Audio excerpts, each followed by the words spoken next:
আমরা অনেকে, সবাই না, অনেকে মনে করি যে রিজক হচ্ছে যেটা আমরা খাই,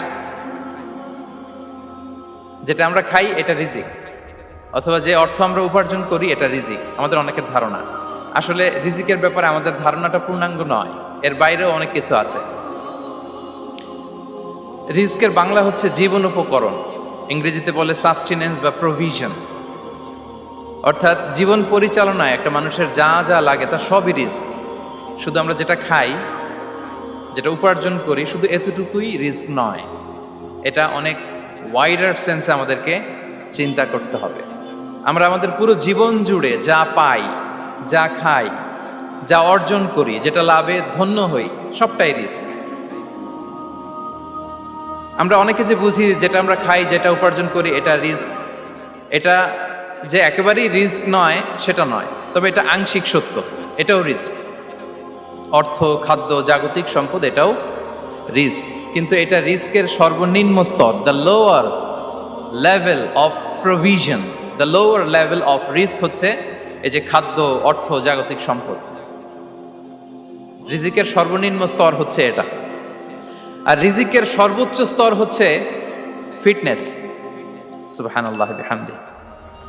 আমরা অনেকে এটাকে নেগলেক্ট করি, গুরুত্ব দেই না, কিন্তু এটাই রিজিকের সর্বোচ্চ স্তর, ফিটনেস। আপনি ফিট থাকা, অর্থাৎ ফিজিক্যাল অ্যান্ড মেন্টাল ফিটনেস, শারীরিক এবং মানসিক সুস্থতা, এটা রিজিকের সবচাইতে উচ্চতম স্তর, দ্য হায়ার স্টেজ অফ রিস্ক প্রভিশন, সাস্টেনেন্স, ফিটনেস, সুস্বাস্থ্য, শারীরিক এবং মানসিক সুস্থতা।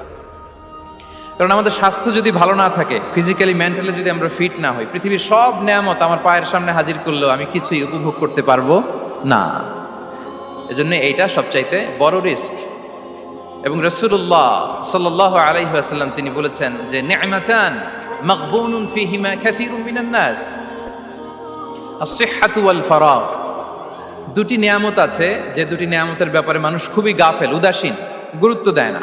তার মধ্যে একটা হচ্ছে আস-সিহহা, সুস্বাস্থ্য, আর একটা হচ্ছে আল ফারাগ, অবসর। আমরা যখন খুব ব্যস্ত হয়ে পড়ি, নাভিশ্বাস, সময় নাই, খুবই রাশিং, তখন বুঝি যে অবসরের কত দাম। আবার আমরা যখন ফিজিক্যালি উইক হয়ে পড়ি, অসুস্থ হয়ে যাই, তখন বুঝি সুস্বাস্থ্যের কত দাম। তো রিজিকের সর্বনিম্ন স্তর হচ্ছে, প্রিয় ভাই এবং বোনেরা, খাদ্য, টাকা পয়সা, জাগতিক সম্পদ, এগুলা। আর রিজিকের সর্বোচ্চ স্তর হচ্ছে fitness, physical and mental fitness.